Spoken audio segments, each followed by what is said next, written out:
ഈശോമിശിഹായ്ക്ക് സ്തുതിയായിരിക്കട്ടെ. പ്രിയപ്പെട്ട സഹോദരങ്ങളെ, ഞാൻ ഷിബു ജെയിംസ്. സാമീഡിയ എന്ന നമ്മുടെ യൂട്യൂബ് ചാനലിലേക്ക് എല്ലാ സുഹൃത്തുക്കൾക്കും സ്വാഗതം. 2025 ലോഗോസിന്റെ പഠനം നാം ആരംഭിക്കുകയാണ്.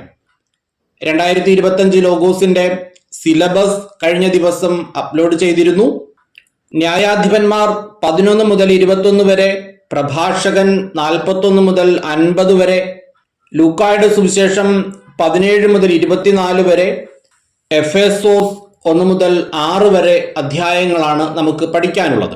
ആകെ 35 അധ്യായങ്ങളിൽ നിന്നായി 1088 വാക്യങ്ങളാണ് പഠിക്കാനുള്ളത്. അതിൽ പുതിയ എഡിഷൻ ബൈബിളും പഴയ എഡിഷൻ ബൈബിളും തമ്മിൽ ന്യായാധിപന്മാർ 13 അധ്യായവും ലൂക്കായുടെ സുവിശേഷം 17 അധ്യായവും തമ്മിൽ വാക്യങ്ങളുടെ വ്യത്യാസമുണ്ട് എന്ന് സിലബസിന്റെ വീഡിയോയിൽ തന്നെ പറഞ്ഞിരുന്നു. ന്യായാധിപന്മാർ 13 അധ്യായത്തിൽ പുതിയ എഡിഷൻ ബൈബിളിൽ 24 വാക്യങ്ങളും പഴയ ബൈബിളിൽ 25 വാക്യങ്ങളുമാണ് ഉള്ളത്. ലൂക്കായുടെ സുവിശേഷം 17 അധ്യായം പുതിയ എഡിഷനിൽ 35 വാക്യങ്ങളും പഴയ എഡിഷനിൽ 37 വാക്യങ്ങളുമാണ് ഉള്ളത്. അത് വീഡിയോ ചെയ്യുന്ന സമയത്ത് ആ വ്യത്യാസം വളരെ കൃത്യമായി തന്നെ പറഞ്ഞു പോകുന്നതായിരിക്കും. കഴിഞ്ഞ വർഷം പൂർണ്ണമായും ചോദ്യോത്തരങ്ങളുടെ വീഡിയോ ചെയ്യുന്നതിന് സാധിച്ചു എങ്കിൽ തന്നെയും നമ്മൾ ആഗ്രഹിച്ച രീതിയിൽ എല്ലാ കാര്യങ്ങളും ചെയ്യാനായി കഴിഞ്ഞിരുന്നില്ല. ദിവസവും വാക്യം പഠിക്കുന്നതിന് വേണ്ടി 3 മുതൽ 5 വരെ വാക്യങ്ങൾ വീഡിയോ ചെയ്തു തുടങ്ങിയെങ്കിലും അത് കംപ്ലീറ്റ് ചെയ്യാൻ കഴിഞ്ഞില്ല. ബൈബിൾ പൂർണ്ണമായി വായിച്ച് ഇടാൻ വേണ്ടി നമ്മൾ ആഗ്രഹിച്ചിരുന്നു. ഏതാനും അധ്യായങ്ങൾ അത് ചെയ്തതുമാണ്, അതും കംപ്ലീറ്റ് ചെയ്യാൻ കഴിഞ്ഞില്ല. അതോടൊപ്പം ഏറ്റവും അവസാന സമയത്ത് സമാന വാക്യങ്ങളും പൊതുവായി ബൈബിളിൽ നിന്ന് ചോദിക്കാൻ സാധ്യതയുള്ള ചോദ്യങ്ങൾ, പ്രധാനപ്പെട്ട വാക്യങ്ങൾ, പ്രധാനപ്പെട്ട ചോദ്യങ്ങൾ, ട്രിക്കി ക്വസ്റ്റ്യൻസ്, ഇതെല്ലാം കൂടി ഉൾപ്പെടുത്തി കുറച്ച് വീഡിയോസ് ചെയ്യണമെന്ന് ആഗ്രഹിച്ചു. അതും പൂർണ്ണമാക്കാൻ കഴിഞ്ഞില്ല. എന്നാൽ ഈ വർഷം നമ്മൾ ആദ്യം മുതൽ തന്നെ തുടങ്ങുകയാണ്. ഒരധ്യായത്തിന് ഒരു വീഡിയോ എന്ന രീതിയിലാണ് ഇപ്പോൾ ചെയ്യാൻ ഉദ്ദേശിക്കുന്നത്. കഴിഞ്ഞ പ്രാവശ്യം വലിയ അധ്യായങ്ങളൊക്കെ 4 വീഡിയോ ആയിട്ടൊക്കെയാണ് ചെയ്തത്. അത് പ്രായമായ ആളുകൾക്കൊക്കെ ചാനലിൽ നിന്ന് വീഡിയോ സെർച്ച് ചെയ്തെടുക്കുന്നതിന് ബുദ്ധിമുട്ടാണ് എന്ന രീതിയിൽ പലരും പറഞ്ഞിരുന്നു. അതുകൊണ്ട് വലിയ അധ്യായങ്ങളാണെങ്കിൽ പോലും ഒരു വീഡിയോ ആയിട്ടാണ് ഇപ്പോൾ ചെയ്യാൻ ഉദ്ദേശിക്കുന്നത്. കൂടുതൽ വിശദാംശങ്ങൾ തുടർന്ന് വരുന്ന വീഡിയോസിൽ പറയാം. ചോദ്യോത്തരങ്ങളിലേക്ക് കടക്കുകയാണ്. ഇത് ന്യായാധിപന്മാർ 11 അധ്യായത്തിൽ നിന്നുള്ള ചോദ്യങ്ങളാണ്. 148 ചോദ്യങ്ങളാണ് ഇവിടെ തയ്യാറാക്കിയിട്ടുള്ളത്. അതോടൊപ്പം ഒരു പുസ്തകം ഇറക്കുന്ന കാര്യം പറഞ്ഞിരുന്നു. ഏതാനും പേര് നിലവിൽ പേര് നൽകിയിട്ടുണ്ട്. പുസ്തകം ആവശ്യമുള്ളവർ ഈ ദിവസങ്ങളിൽ തന്നെ നിങ്ങളുടെ പേരും അഡ്രസ്സും എനിക്ക് വാട്സപ്പ് ചെയ്താൽ പുസ്തകം തയ്യാറാക്കുന്ന മുറയ്ക്ക് നിങ്ങൾക്ക് അയച്ചു തരുന്നതായിരിക്കും. പുസ്തകം അയച്ചു തരുമ്പോൾ മാത്രം നിങ്ങൾ അതിന്റെ പൈസ നൽകിയാൽ മതിയാവും. ഒന്നാമത്തെ ചോദ്യം, ന്യായാധിപന്മാർ 11 അധ്യായത്തിൽ ആകെ എത്ര വാക്യങ്ങളുണ്ട്? 40 വാക്യങ്ങൾ. ന്യായാധിപന്മാർ 11 അധ്യായത്തിൽ തലക്കെട്ടുകൾ ഒന്നുമില്ല. 10 അധ്യായത്തിന്റെ തലക്കെട്ടായ ജഫ്ത എന്ന തലക്കെട്ടിനു കീഴിലാണ് 11 അധ്യായത്തിലെ 40 വാക്യങ്ങളും വരുന്നത്. 10 അധ്യായത്തിൽ ജഫ്ത എന്ന തലക്കെട്ട് മാത്രമേ ഉള്ളൂ. ജഫ്തായെ കുറിച്ച് പറഞ്ഞു തുടങ്ങുന്നത് 11 അധ്യായത്തിലാണ്. കഴിഞ്ഞ വർഷം പലരും പറഞ്ഞിരുന്നു ചോദ്യോത്തരങ്ങളുടെ വീഡിയോയോടൊപ്പം തന്നെ ആ അധ്യായത്തെ കുറിച്ച് ബ്രീഫായി ഒരു ക്ലാസ് എടുക്കണം എന്ന് കൂടി പറഞ്ഞിരുന്നു. അതും ചിന്തിക്കുന്നുണ്ട്. ഓരോ അധ്യായത്തിന്റെയും സാരാംശം എന്താണ്, പ്രധാനപ്പെട്ട കാര്യങ്ങൾ എന്തൊക്കെയാണ് പറയുന്നത്, അതിൽ നമ്മൾ ശ്രദ്ധിക്കേണ്ട കാര്യങ്ങൾ എന്തെല്ലാമാണ് എന്ന രീതിയിൽ 5-7 മിനിറ്റ് ദൈർഘ്യമുള്ള ഒരു ക്ലാസ് കൂടി ഓരോ അധ്യായത്തെയും കുറിച്ച് എടുക്കുന്നതിനെ കുറിച്ചും ചിന്തിക്കുന്നുണ്ട്. നിങ്ങളുടെ അഭിപ്രായം നിങ്ങൾക്ക് കമന്റ് ചെയ്യാം. ഞാൻ ഈ പറഞ്ഞ കാര്യങ്ങളെ കുറിച്ചെല്ലാം കൂടുതൽ നിർദ്ദേശങ്ങൾ എന്തെങ്കിലും ഉണ്ടെങ്കിൽ അതും പറയാവുന്നതാണ്. കമന്റായിട്ട് തന്നെ പറയുക. രണ്ടാമത്തെ ചോദ്യം, ജഫ്ത ആരായിരുന്നു? ശക്തനായ സേനാനിയായിരുന്നു. ചോദ്യം 3, ജഫ്ത എവിടുത്തുകാരനായിരുന്നു? ഗിലയാദുകാരനായിരുന്നു. ചോദ്യം 4, ജഫ്ത ആരുടെ പുത്രനായിരുന്നു? വേശ്യാപുത്രൻ.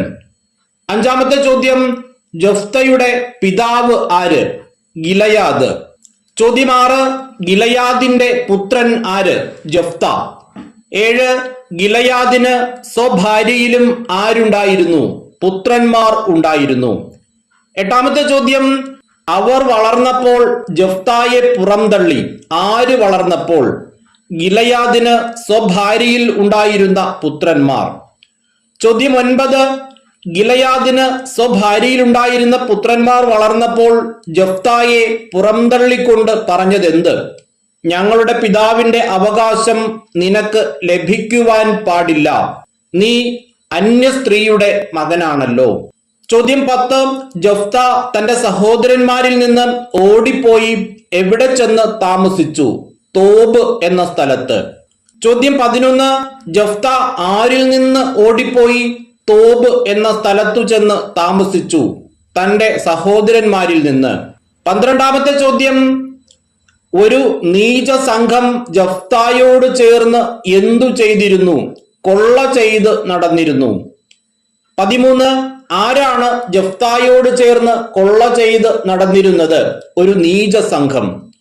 14ാമത്തെ ചോദ്യം, അക്കാലത്ത് ഇസ്രായേലിനെതിരെ യുദ്ധത്തിന് വന്നത് ആര്? അമ്മോന്യർ. ചോദ്യം 15, അമ്മോന്യർ ആർക്കെതിരെയാണ് യുദ്ധത്തിന് വന്നത്? ഇസ്രായേലിനെതിരെ. 16ാമത്തെ ചോദ്യം, അമ്മോന്യർ ഇസ്രായേലിനെതിരെ യുദ്ധത്തിന് വന്നപ്പോൾ ഗിലയാദിലെ ശ്രേഷ്ഠന്മാർ എന്തു ചെയ്തു? ജഫ്തായെ തോബ് ദേശത്തു നിന്ന് കൊണ്ടുവരാൻ പോയി. 17ാമത്തെ ചോദ്യം, ജഫ്തായെ തോബ് ദേശത്തു നിന്ന് കൂട്ടിക്കൊണ്ടുവരാൻ പോയത് ആര്? ഗിലയാദിലെ ശ്രേഷ്ഠന്മാർ. 18ാമത്തെ ചോദ്യം, ഗിലയാദിലെ ശ്രേഷ്ഠന്മാർ ജഫ്തായെ തോബ് ദേശത്തു നിന്ന് കൂട്ടിക്കൊണ്ടുവരാൻ പോയത് എപ്പോൾ? അമ്മോന്യർ ഇസ്രായേലിനെതിരെ യുദ്ധത്തിന് വന്നപ്പോൾ. 19ാമത്തെ ചോദ്യം, ഗിലയാദിലെ ശ്രേഷ്ഠന്മാർ ജഫ്തായോട് എന്താണ് പറഞ്ഞത്? അമ്മോന്യരോടുള്ള യുദ്ധത്തിൽ നീ ഞങ്ങളെ നയിക്കണം.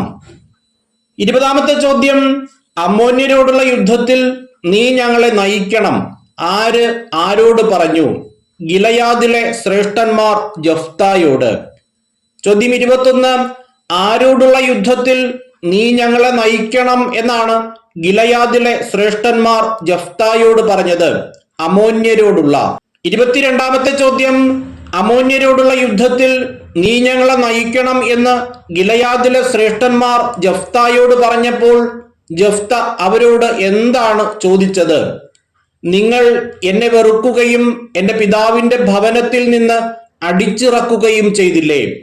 അപകടത്തിൽപ്പെട്ടപ്പോൾ നിങ്ങൾ എന്റെ അടുക്കൽ വന്നിരിക്കുന്നുവോ?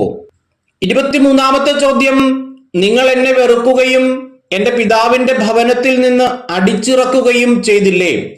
അപകടത്തിൽപ്പെട്ടപ്പോൾ നിങ്ങൾ എന്റെ അടുക്കൽ വന്നിരിക്കുന്നുവോ? ആര് ആരോട് ചോദിച്ചു? ജഫ്ത ഗിലയാദിലെ ശ്രേഷ്ഠന്മാരോട് ചോദിച്ചു.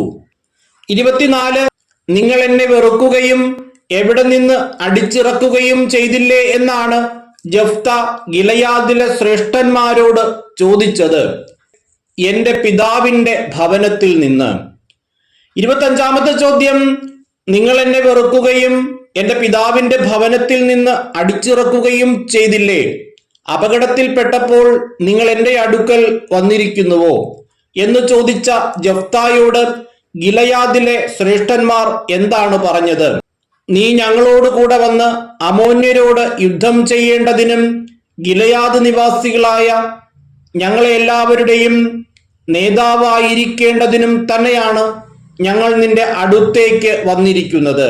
26ാമത്തെ ചോദ്യം, ആരുടെ നേതാവായിരിക്കേണ്ടതിനാണ് ഗിലയാദിലെ ശ്രേഷ്ഠന്മാർ ജഫ്തായെ ക്ഷണിച്ചത്? ഗിലയാദ് നിവാസികളുടെ. 27ാമത്തെ ചോദ്യം, എന്തു ചെയ്താൽ ഞാൻ നിങ്ങളുടെ നേതാവാകും എന്നാണ് ജഫ്ത ഗിലയാദിലെ ശ്രേഷ്ഠന്മാരോട് പറഞ്ഞത്? അമ്മോന്യരോട് പോരാടാൻ നിങ്ങൾ എന്നെ കൊണ്ടുപോകുകയും കർത്താവ് അവരെ എനിക്ക് ഏൽപ്പിച്ചു തരികയും ചെയ്താൽ ഞാൻ നിങ്ങളുടെ നേതാവാകും. 28, അമ്മോന്യരോട് പോരാടാൻ നിങ്ങൾ എന്നെ കൊണ്ടുപോകുകയും കർത്താവ് അവരെ എനിക്ക് ഏൽപ്പിച്ചു തരികയും ചെയ്താൽ എന്തു സംഭവിക്കും എന്നാണ് ജഫ്ത ഗിലയാദിലെ ശ്രേഷ്ഠന്മാരോട് പറഞ്ഞത്? ഞാൻ നിങ്ങളുടെ നേതാവാകും. 29, ഞാൻ നിങ്ങളുടെ നേതാവാകും എന്ന് ജഫ്ത ഗിലയാദിലെ ശ്രേഷ്ഠന്മാരോട് പറഞ്ഞപ്പോൾ ആരു നമുക്ക് സാക്ഷിയായിരിക്കട്ടെ എന്നാണ് അവർ പറഞ്ഞത്. അവർ എന്ന് പറയുമ്പോൾ ഗിലയാദിലെ ശ്രേഷ്ഠന്മാർ, കർത്താവ്.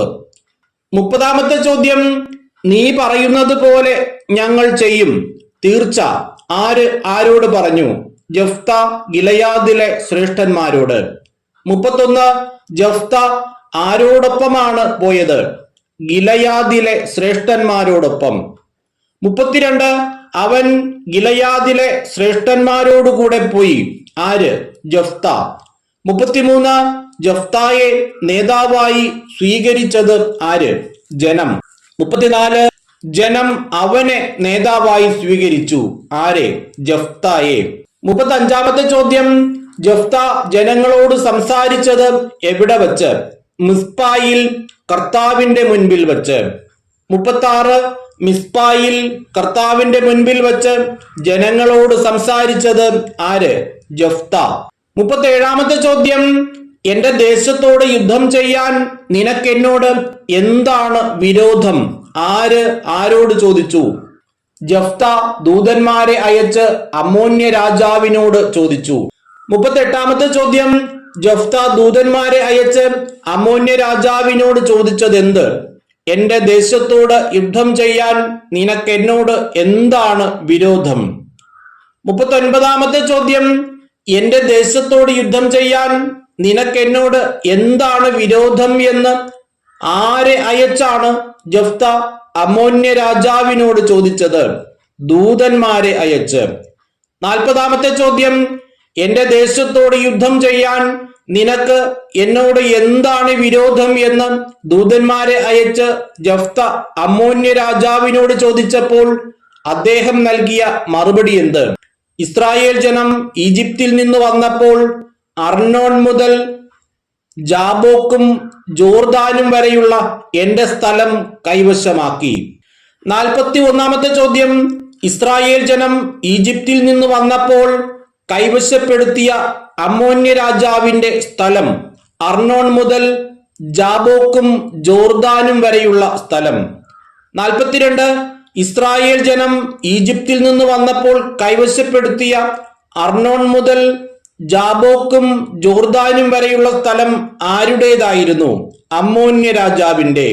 43, ഇസ്രായേൽ ജനം കൈവശപ്പെടുത്തിയ സ്ഥലം എങ്ങനെ തിരിച്ചു കിട്ടണം എന്നാണ് അമ്മോന്യ രാജാവ് പറഞ്ഞത്?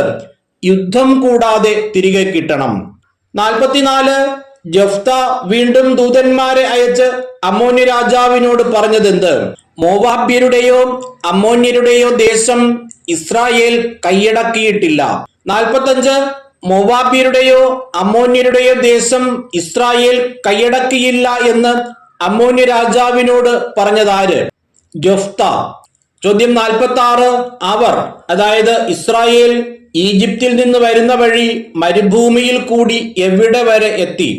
ചെങ്കടൽ വരെയും അവിടെ നിന്ന് കേദഷ് വരെയും. 47, ഇസ്രായേൽ എവിടെ നിന്ന് വരുന്ന വഴിയാണ് മരുഭൂമിയിൽ കൂടി ചെങ്കടൽ വരെയും അവിടെ നിന്ന് കേദഷ് വരെയും എത്തിയത്? ഈജിപ്തിൽ നിന്ന് വരുന്ന വഴി.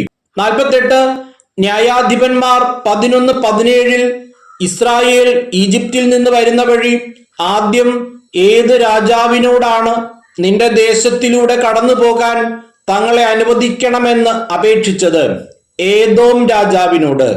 49, ഇസ്രായേൽ ഈജിപ്തിൽ നിന്ന് വരുന്ന വഴി ഏദോം രാജാവിനോട് നിന്റെ ദേശത്തിലൂടെ കടന്നു പോകാൻ തങ്ങളെ അനുവദിക്കണമെന്ന് അപേക്ഷിച്ചപ്പോൾ അവൻ എന്തു ചെയ്തു?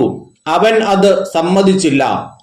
50, തന്റെ രാജ്യത്തിലൂടെ കടന്നു പോകാൻ ഇസ്രായേലിനെ ഏദോം രാജാവ് സമ്മതിക്കാത്തതിനെ തുടർന്ന് അവർ ആരോടാണ് വീണ്ടും ആളയച്ച് ചോദിച്ചത്? മൊവാബ് രാജാവിനോട്. 51, നിന്റെ ദേശത്തിലൂടെ കടന്നു പോകാൻ തങ്ങളെ അനുവദിക്കണമെന്ന് അപേക്ഷിച്ചപ്പോൾ മൊവാബ് രാജാവ് എന്തു ചെയ്തു? അവനും സമ്മതിച്ചില്ല.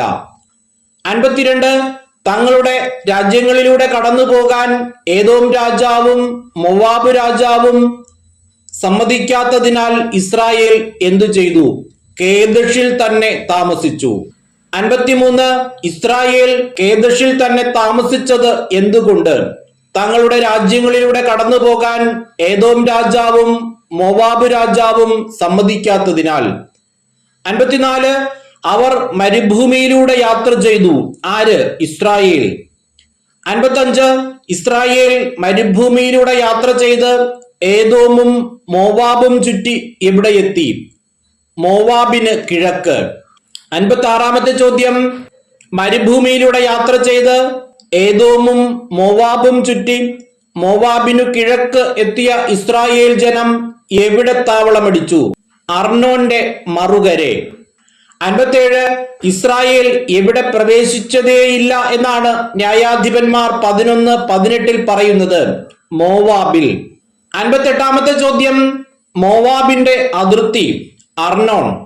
59 ഹെഷ്ബോണിലെ അമോര്യ രാജാവ് ആര്? സീഹോൻ. 60 സീഹോൻ എവിടുത്തെ രാജാവായിരുന്നു? ഹെഷ്ബോണിലെ അമോര്യ രാജാവ്.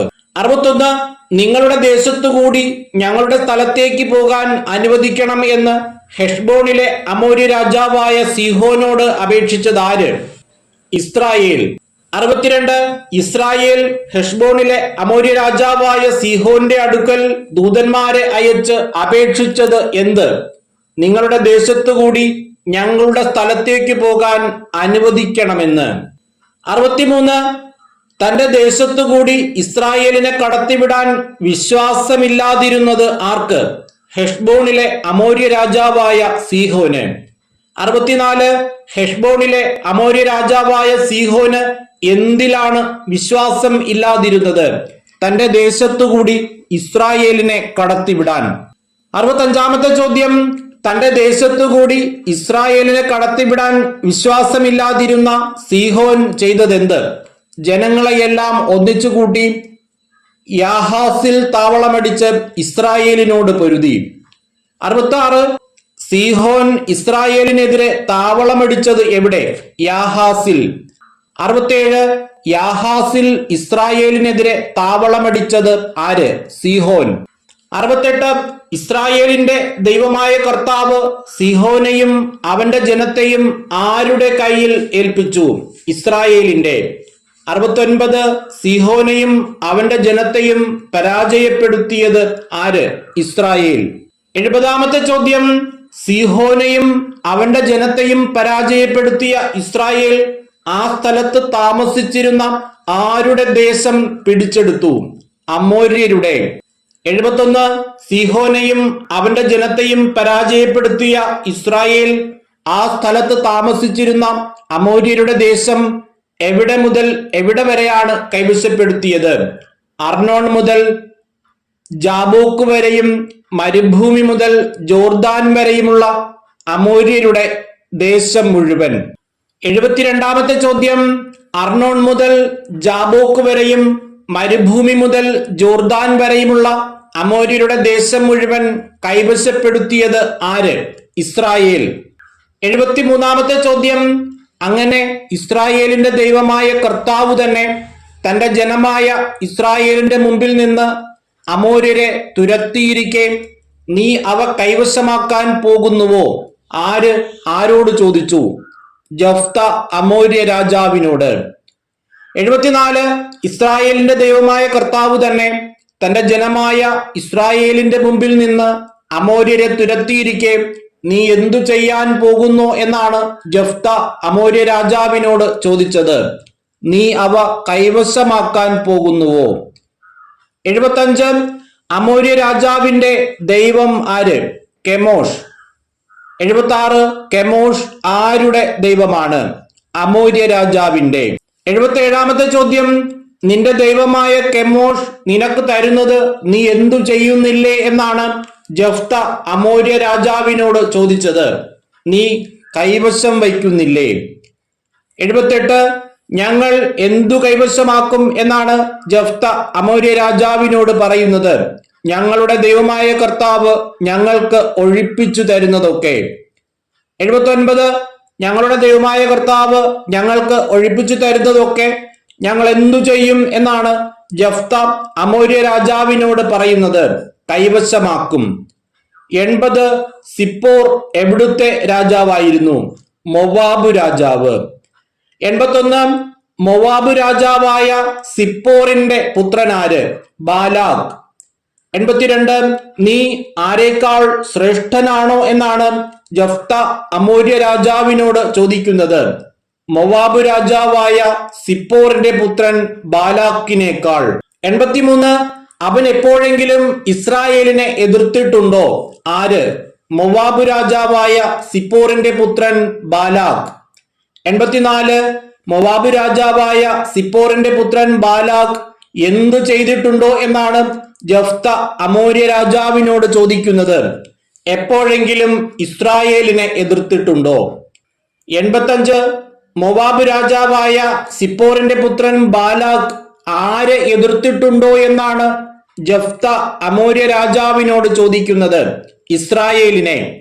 86 അവർക്കെതിരെ യുദ്ധത്തിനിറങ്ങിയിട്ടുണ്ടോ എന്ന് ജഫ്ത അമോര്യ രാജാവിനോട് ചോദിക്കുന്നത് ആരെക്കുറിച്ച്? മൊവാബ് രാജാവായ സിപ്പോറിന്റെ പുത്രൻ ബാലാഖ്. 87 ന്യായാധിപന്മാർ 11:26 പറഞ്ഞിരിക്കുന്ന ഇസ്രായേൽ 300 വർഷം താമസിച്ച സ്ഥലങ്ങൾ ഏതെല്ലാം? ഹെഷ്ബോണിലും അതിന്റെ ഗ്രാമങ്ങളിലും, അരോവറിലും അതിന്റെ ഗ്രാമങ്ങളിലും, അർണോൺ തീരത്തുള്ള എല്ലാ പട്ടണങ്ങളിലും. ഇതുപോലെ പറയുന്ന കാര്യങ്ങൾ ക്രമമായി തന്നെ പഠിക്കുക. അതിന്റെ ഗുണം ഈ കഴിഞ്ഞ ലോഗോസ് പരീക്ഷയ്ക്ക് നമുക്ക് ലഭിച്ചിരുന്നു.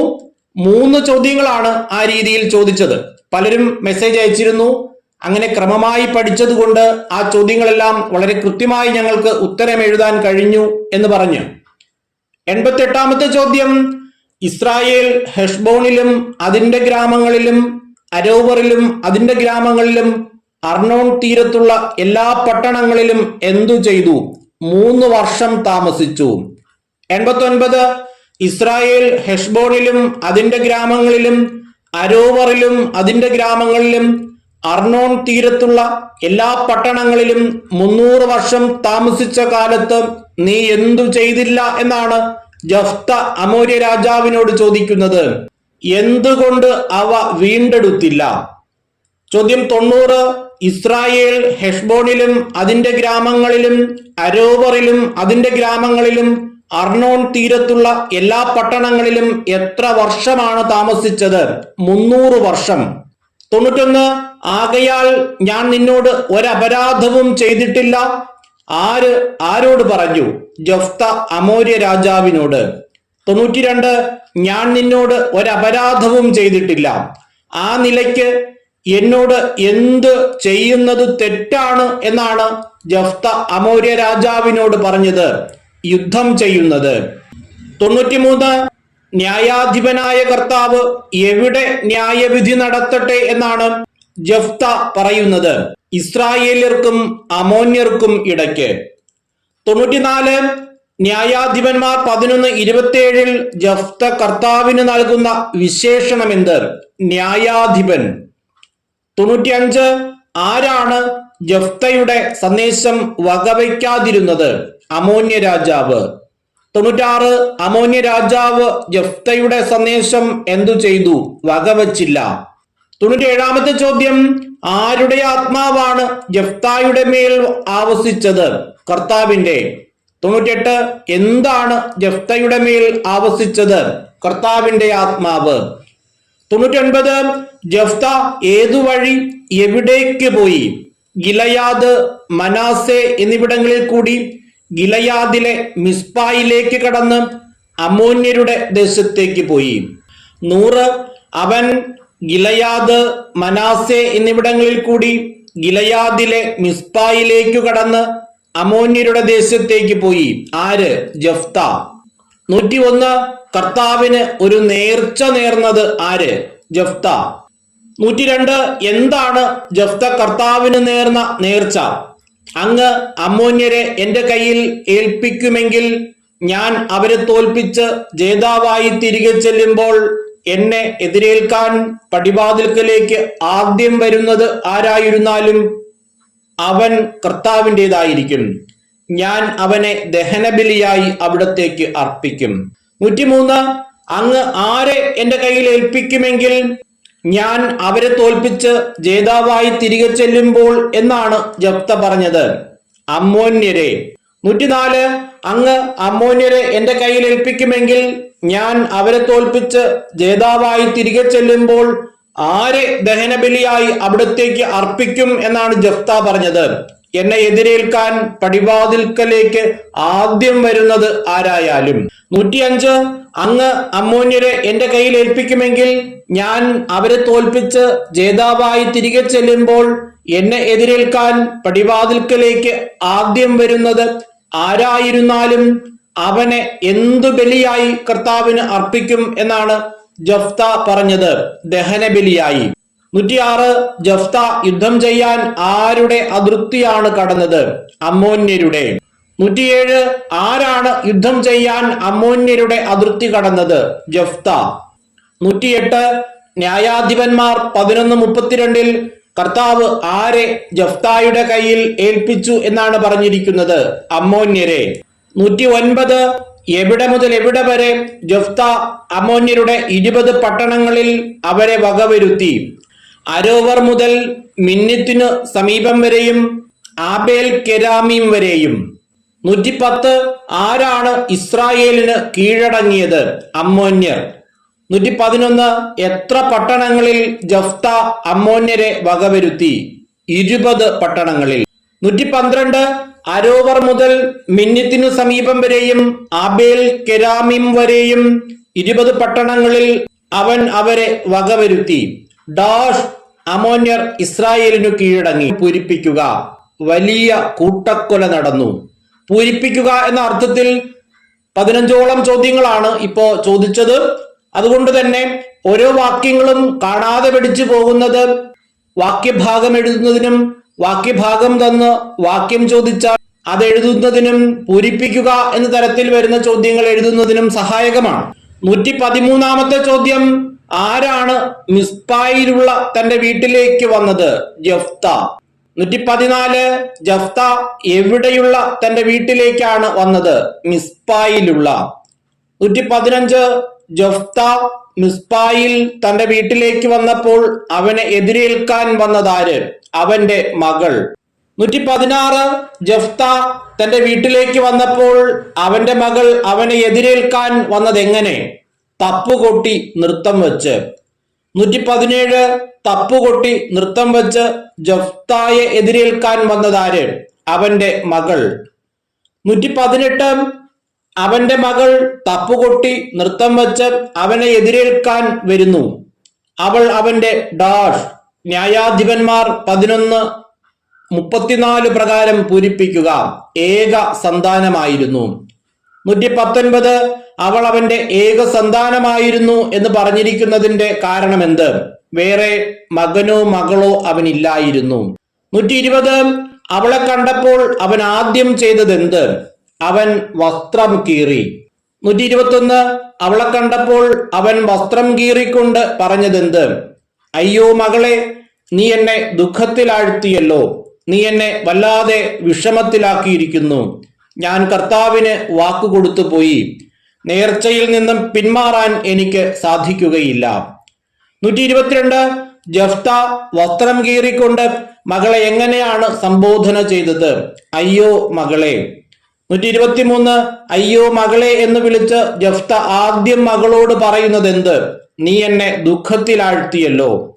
124 നീ എന്നെ ദുഃഖത്തിലാഴ്ത്തിയല്ലോ എന്ന് പറഞ്ഞതിനെ തുടർന്ന് ജഫ്ത മകളോട് പറയുന്നത് എന്തെല്ലാം?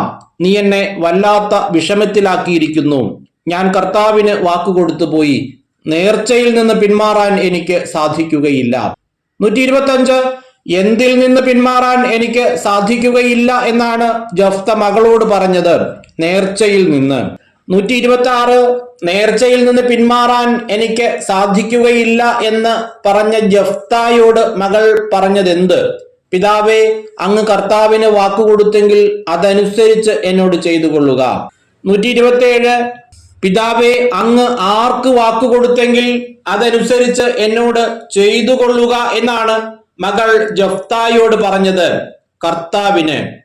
128 പിതാവേ, അങ്ങ് കർത്താവിന് വാക്കുകൊടുത്തെങ്കിൽ അതനുസരിച്ച് എന്നോട് ചെയ്തു കൊള്ളുക. ഇങ്ങനെ മകൾ പറയാൻ കാരണമെന്ത്? കർത്താവ് ശത്രുക്കളായ അമ്മോന്യരോട് പ്രതികാരം ചെയ്തതിനാൽ. 129 കർത്താവ് ആരോട് പ്രതികാരം ചെയ്തല്ലോ എന്നാണ് മകൾ ജഫ്തായോട് പറയുന്നത്? ശത്രുക്കളായ അമ്മോന്യരോട്. 130 ശത്രുക്കളായ അമ്മോന്യരോട് പ്രതികാരം ചെയ്തത് ആര്? കർത്താവ്. 131 കർത്താവ് ശത്രുക്കളായ അമ്മോന്യരോട് പ്രതികാരം ചെയ്തല്ലോ എന്ന് പറഞ്ഞതിനെ തുടർന്ന് മകൾ പിതാവിനോട് പറയുന്നത് എന്ത്? ഒരു കാര്യം എനിക്ക് ചെയ്തു തരണം. 132 ഒരു കാര്യം എനിക്ക് ചെയ്തു തരണം എന്ന് പറഞ്ഞ ജഫ്തായുടെ മകൾ പിതാവിനോട് ആവശ്യപ്പെട്ടത് എന്ത്? സഖിമാരോടൊത്ത് പർവ്വതങ്ങളിൽ പോയി എന്റെ കന്യകാത്വത്തെ പ്രതി 2 മാസത്തേക്ക് വിലപിക്കാൻ എന്നെ അനുവദിക്കണം. 133 ആരോടൊത്ത് പർവ്വതങ്ങളിൽ പോയി തന്റെ കന്യകാത്വത്തെ പ്രതി 2 മാസത്തേക്ക് വിലപിക്കാൻ അനുവദിക്കണം എന്നാണ് മകൾ പറഞ്ഞത്? സഖിമാരോടൊത്ത്. 134 സഖിമാരോടൊത്ത് എവിടെ പോയാണ് കന്യകാത്വത്തെ പ്രതി വിലപിക്കാൻ എന്നെ അനുവദിക്കണമെന്ന് മകൾ പറയുന്നത്? പർവ്വതങ്ങളിൽ. 135 സഖിമാരോടൊത്ത് പർവ്വതങ്ങളിൽ പോയി എന്റെ കന്യകാത്വത്തെ പ്രതി എത്ര നാൾ വിലപിക്കാൻ എന്നെ അനുവദിക്കണം എന്നാണ് മകൾ പറയുന്നത്? 2 മാസത്തേക്ക്. 136 സഖിമാരോടൊത്ത് പർവ്വതങ്ങളിൽ പോയി എന്റെ കന്യകാത്വത്തെ പ്രതി 2 മാസത്തേക്ക് എന്തു ചെയ്യാൻ അനുവദിക്കണമെന്നാണ് മകൾ പറയുന്നത്? വിലപിക്കാൻ. 137 സഖിമാരോടൊത്ത് പർവ്വതങ്ങളിൽ പോയി 2 മാസത്തേക്ക് വിലപിക്കാൻ എന്നെ അനുവദിക്കണം എന്ന് പറഞ്ഞ മകളോട് ജഫ്ത പറഞ്ഞത് എന്ത്? പൊയ്ക്കൊള്ളുക. 138 പൊയ്ക്കൊള്ളുക എന്ന് പറഞ്ഞ അവൻ ചെയ്തതെന്ത്? 2 മാസത്തേക്ക് അവളെ അയച്ചു. 139 പൊയ്ക്കൊള്ളുക എന്ന് പറഞ്ഞ് അവൻ 2 മാസത്തേക്ക് അവളെ അയച്ചപ്പോൾ അവൾ ചെയ്തതെന്ത്? അവൾ പർവ്വതങ്ങളിൽ സഖിമാരോടൊപ്പം താമസിച്ച് തന്റെ കന്യകാത്വത്തെ പറ്റി വിലപിച്ചു. 140 ആരോടൊപ്പമാണ് അവൾ പർവ്വതങ്ങളിൽ താമസിച്ചത്? സഖിമാരോടൊപ്പം.